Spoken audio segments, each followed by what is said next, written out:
12. 하나님의 사랑. 사도 요한이 2번 반복해서 말한 하나님은 사랑이시라는 진술은 성경에 나오는 말 가운데 가장 엄청난 말이면서 또한 가장 오해되는 말 가운데 하나다. 잘못된 개념들이 주위에 가시 울타리처럼 자라나 그 참된 의미를 시야에서 가리고 있기 때문이다. 이처럼 얽힌 정신적 덤불을 잘라내는 일은 쉽지 않다. 그러나 이 본문의 참된 의미가 분명히 이해된다면 그것을 깨닫기 위해 열심히 노력한 것은 충분한 보상을 받은 것이다. 이는 마치 스코틀랜드의 벤 네비스에 등반하는 사람들이 일단 정상에서 경치를 보고 나면 고생한 것에 대해 불평하지 않는 것과 같다. 요한이 2번째로 말한 하나님은 사랑이시라. 앞에 나오는 문장에서처럼 하나님이 우리를 사랑하시는 사랑을 우리가 알고 믿었노니 라고 말할 수 있는 사랑은 진정 행복하다. 하나님의 사랑을 아는 것은 지상의 낙원을 얻은 것과 같다. 신약 성경은 이 같은 지식은 혜택받은 소수만이 누리는 특권이 아니라 보통 그리스도인들의 정상적인 체험으로서 영적으로 건강하지 못하거나 기형적인 사람들만이 알지 못하는 것이라고 말한다. 바울이 우리에게 주신 성령으로 말미암아 하나님의 사랑이 우리 마음에 부은 바 됨이니 라고 했을 때 그 말은 아우구스티누스가 생각했던 것처럼 하나님에 대한 사랑이 아니라 우리에 대한 하나님의 사랑을 아는 지식이라는 의미다. 그리고 바울은 수신자인 로마의 그리스도인들을 한 번도 만난 적이 없지만 그 진술이 자신에게 해당되는 것과 같이 그들에게도 해당되는 말임을 당연하게 생각했다. 넘쳐 흐르는 사랑. 바울의 말에서 3가지 사항은 짚고 넘어갈 만하다.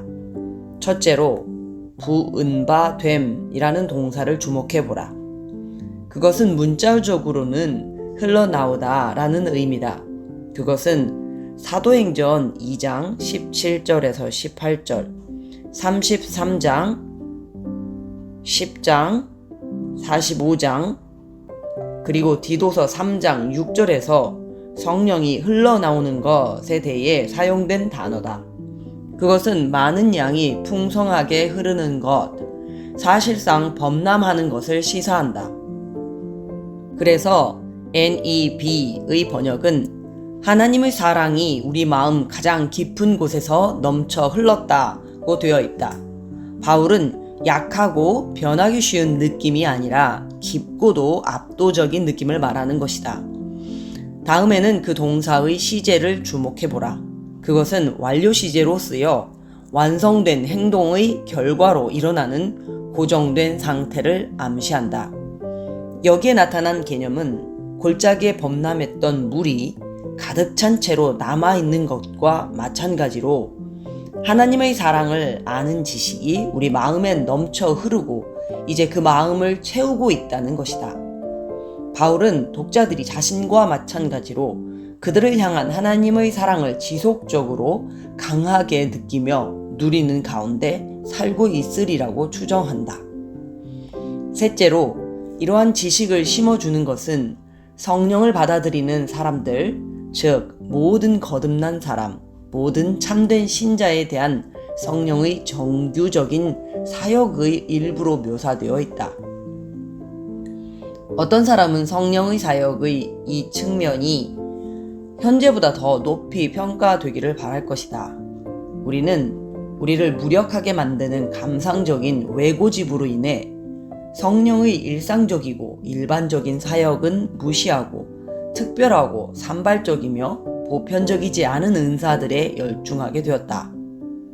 그래서 마음속에 하나님의 사랑에 대한 지식을 부어주심으로 화평과 기쁨과 소망과 사랑을 주시는 성령의 일상적인 사역보다는 치유와 방언의 은사들, 바울이 지적하듯이 모든 그리스도인이 참여하도록 의도되지는 않은 은사들에 훨씬 더 많은 관심을 보인다. 하지만 전자가 후자보다 훨씬 더 중요하다. 그러므로 방언을 하면 당연히 더 즐거워지고 더 경건하다고 생각했던 고린도인들에게 바울은 사랑, 성화, 그리스도를 담는 것이 없으면 방언은 아무것도 아님을 역설해야만 했다. 바울은 분명 오늘날에도 비슷한 경고를 할 만하다고 생각할 것이다. 현재 많은 곳에서 일어나는 부흥에 대한 관심이 새로운 고린도주의라는 막다른 골목을 향한다면 그것은 비극이다. 바울이 성령과 관련하여 에베소인들에게 바랄 수 있었던 최선은 성령이 그들을 향해 계속해서 더욱 능력 있게 로마서 5장 5절의 사역을 하심으로 그들이 그리스도 안에 있는 하나님의 사랑을 더 깊이 알아가게 되는 것이었다. 에베소서 3장 14에서 16절에 대한 NEB의 번역은 다소 멋대로이긴 하지만 그 의미를 잘 나타낸다. 내가 아버지 앞에 무릎을 꿇고 비오니 그가 그의 영을 통해 너희의 속사람 안에 힘과 능력을 주옵시며 너희가 강하여 하나님의 모든 백성과 함께 그리스도의 사랑의 넓이와 길이와 높이와 깊이가 무엇인지 깨닫고 비록 그것이 지식을 뛰어넘는 것이긴 하지만 그것을 알게 하시기를 구하노라. 부흥은 죽어가는 교회를 신약에서 평범하다고 말하는 그리스도인의 삶과 체험을 비범한 방식으로 회복시키시는 하나님의 사역을 의미한다. 부흥에 대한 올바른 관심은 방언을 동경하는 것에서 표현되는 것이 아니라 궁극적으로 우리가 방언을 하는가 하지 않는가는 전혀 중요하지 않다. 하나님의 사랑이 더 큰 능력으로 우리 마음에 부은 바 되기를 열망하는 데서 표현될 것이다. 왜냐하면 개인의 부흥은 바로 이러한 열망, 종종 죄에 대한 영혼의 철저한 고민이 선행된다. 이렇게 시작되며 교회의 부흥이 일단 시작되면 그 부흥은 열망에 의해 지속되기 때문이다. 이 장의 목표는 성령께서 부으시는 신적 사랑의 본질을 보여주는 것이다. 이러한 목적을 위해 하나님은 사랑이시라는 요한의 위대한 주장에 주의를 집중해 보겠다. 하나님이 인류에게 보여주시고 그리스도인들이 알고 그 안에서 기뻐하는 그 사랑은 하나님 자신의 내적 존재에 대한 계시다. 이 주제는 하나님의 신비스러운 본질을 인간의 지성이 허락하는 한 깊이 탐구하도록 해줄 것이다. 이는 앞에서 연구한 어떤 주제보다도 심오하다. 하나님의 지혜에 대해 살펴볼 때 우리는 하나님의 지성을 어느 정도 보았다. 하나님의 능력에 대해 생각할 때 우리는 하나님의 손과 팔에 대해 어느 정도 보았다. 하나님의 말씀에 대해 고찰할 때 우리는 하나님의 입에 대해 배웠다.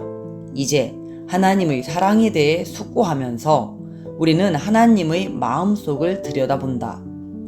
우리는 거룩한 땅에 서게 될 것이다. 그리고 죄를 짓지 않고 그 땅을 밟으려면 경외함이라는 은혜가 필요하다. 사랑, 성령, 빛, 요한의 진술에 대한 두 가지 일반적인 언급은 우리로 하여금 이 주제에 대해 좀 더 쉽게 이해하도록 해줄 것이다. 1. 하나님은 사랑이시다 라는 말은 성경의 근거에서 볼 때 하나님에 대한 완전한 진리가 아니다. 그것은 따로 떨어져 있는 추상적 정의가 아니라 성경의 저자이신 하나님에 대해 말해주는 바 성경에 나와 있는 전체 계시를 신자의 입장에서 요약한 것이다. 이 말은 하나님에 대한 성경의 나머지 진술을 전제로 한다. 요한이 말하는 하나님은 세상을 만드셨고 홍수로 세상을 심판하셨으며 아브라함을 부르사 나라를 이루게 하셨고 정복과 사로잡힘과 포로 생활을 통해 자기 백성을 연단하셨으며 세상을 구원하기 위해 아들을 보내셨고 믿지 않는 이스라엘을 내버리시고 요한이 이 글을 쓰기 직전 예루살렘을 멸망시키셨으며 언젠가 의로 세상을 심판하실 분이다. 요한은 사랑이신 하나님이 바로 이러한 분이라고 말한다. 일부 사람들이 그러듯이 요한의 진술을 마치 하나님의 정의의 엄중함에 대한 성경의 증거에 이의를 제기하는 것인 양 인용하는 것은 잘못이다. 사랑이신 하나님이 불순종하는 자를 정죄하고 징벌하는 하나님이 될 수 없다고 주장할 수는 없다. 요한은 바로 이러한 일을 행하시는 하나님에 대해 말하기 때문이다. 요한의 말을 오해하지 않기 위해 우리는 그 말을 요한의 다른 저술에 나오는 아주 똑같은 문법적 형태를 띠는 다른 두 위대한 진술과 함께 살펴보아야만 한다. 흥미롭게도 그것은 둘 다 그리스도가 직접 하신 말씀이다. 첫 번째 말씀은 요한복음에 나온다. 그것은 사마리아 여인에게 하신 말씀으로 하나님은 영이시니 God is Spirit 이다. 하나님은 한 영이시니 God is a Spirit 라는 번역은 부정확한 것이다. 두 번째 말씀은 요한 1서의 시작 부분에 나온다. 요한은 그것을 우리가 그 예수님에게 듣고 너희에게 전하는 소식이라고 말하는데 그것은 바로 하나님은 빛이시다는 것이다. 하나님이 사랑이시라는 주장은 이 두 말씀이 가르치는 바에 비추어 해석해야 하므로 이 말씀을 지금 간략하게 살펴보면 도움이 될 것이다. 하나님은 영이시다. 주님은 이 말씀을 하시면서 사마리아 여인이 가지고 있던 개념, 곧 제대로 예배를 드릴 수 있는 장소는 오직 한 군데밖에 없으리라는 마치 하나님이 지역적으로 제한을 받기라도 하듯이 그런 개념이 잘못된 것임을 깨우쳐 주고자 하셨다. 영은 육과 대조를 이룬다. 그리스도의 말씀의 요지는 우리는 육이기 때문에 한 번에 단 한 군데밖에 있지 못하지만 하나님은 영이시기 때문에 그 같은 제한을 받지 않으신다는 것이다. 하나님은 물질이 아니고 유형적 존재가 아니므로 지역적인 제한을 받지 않으신다. 따라서 그리스도는 계속해서 말씀하시기를 받아들여질 만한 참된 예배의 조건은 우리가 직접 예루살렘이나 사마리아나 다른 어떤 장소에 가야 하는 것이 아니라 우리의 마음이 하나님의 계시를 받아들이고 그것에 반응하는 것이다. 하나님은 영이시니 예배하는 자가 영과 진리로 예배할지니라.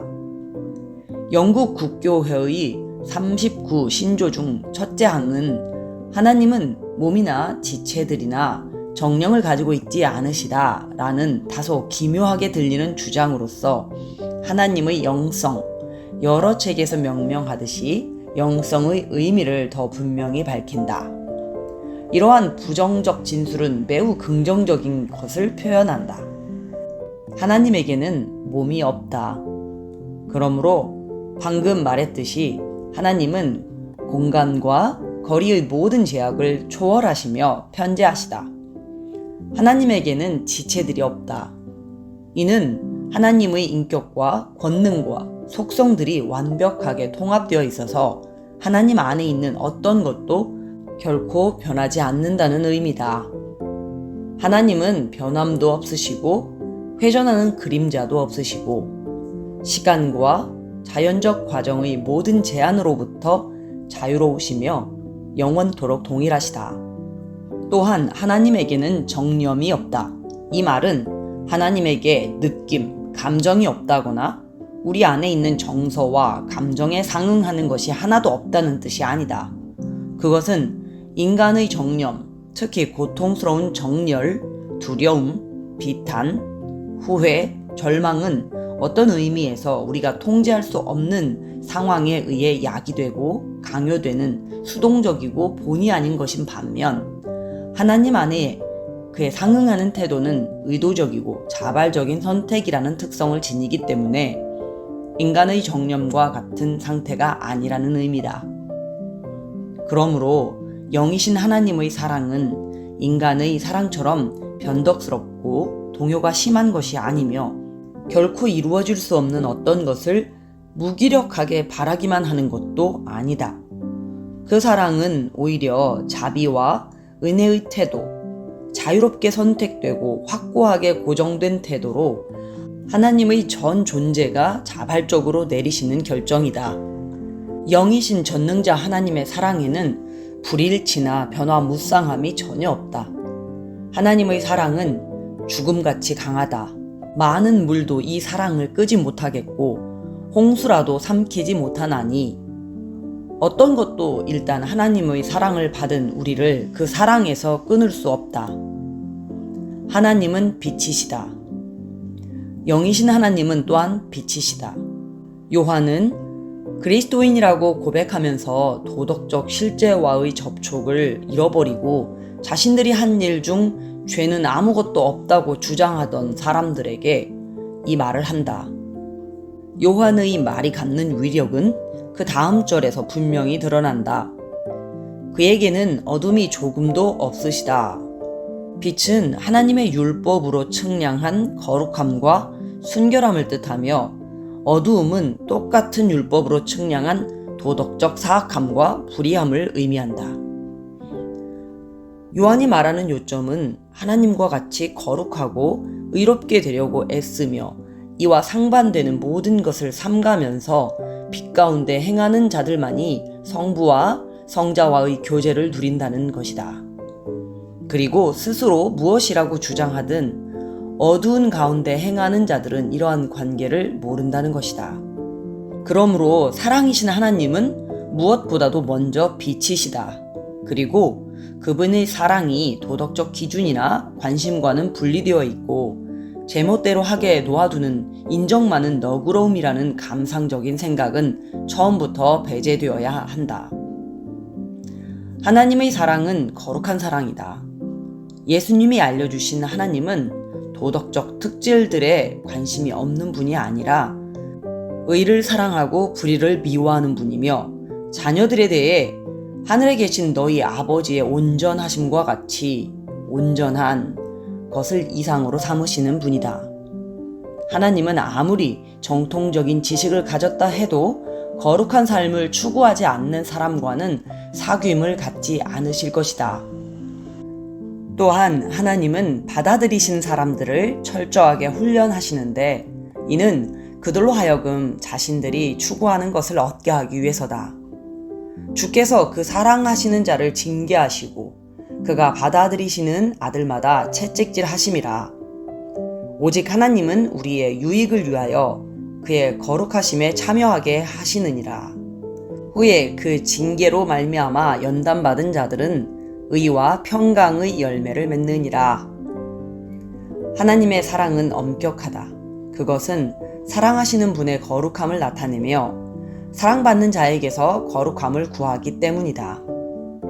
성경은 하나님이 사랑이시기 때문에 거룩함을 추구하지 않는 사람들에게 행복을 베푸시리라고 생각하거나 사랑하는 자들이 더욱 성화되기 위해서 어려움을 당할 필요가 있는데도 그들을 어려움에서 막아주시리라고 생각하는 것을 허용하지 않는다. 이제 우리는 이와 균형을 이루는 두 번째 사항을 언급해야만 하겠다. 2. 하나님은 사랑이시다 라는 말은 그리스도인과 관련해서는 완전한 진리다. 하나님은 빛이시다 라는 말은 하나님의 거룩하심이 그분이 말씀하시고 행하시는 모든 것에서 표현되는 것을 의미한다. 마찬가지로 하나님은 사랑이시다 라는 것도 하나님의 사랑이 하나님이 말씀하시고 행하시는 모든 것에서 표현되는 것을 의미한다. 이것이 우리에게 개인적으로 해당된다는 사실은 그리스도인들에게 가장 큰 위안이다. 우리는 그리스도의 십자가에서 우리 개개인이 하나님의 사랑을 받는다는 것을 확신한다. 나를 사랑하사 나를 위하여 자기 자신을 버리신 하나님의 아들. 우리는 이 사실을 알기 때문에 하나님을 사랑하며 하나님의 뜻대로 부르심을 입은 자들에게는 모든 것이 협력하여 선을 이룬다는 약속을 우리 자신에게 적용할 수 있다. 그리고 단지 어떤 것들이 아니라 모든 것이라는 데 주목하라. 우리에게 일어나는 모든 일은 하나하나 다 우리에 대한 하나님의 사랑을 표현하며 우리를 위한 하나님의 목적을 촉진하기 위한 것이다. 이처럼 우리에 관한 한 하나님은 매 순간 매일의 삶에서 일어나는 모든 사건에서 우리에게 사랑, 거룩하며 전능하신 사랑이시다. 심지어 하나님이 무엇 때문에 그런 조치를 취하셨는지 알지 못할 때라도 우리는 그 안과 그 배후에 사랑이 있다는 것을 알며 따라서 인간적으로 말하면 일이 잘못되고 있을 때라도 기뻐할 수 있다. 인생의 참 모습이 알려질 때면 우리는 찬송가에서 말하듯이 그것이 처음부터 끝까지 자비로 입증될 것을 알고 있으며 또한 만족한다.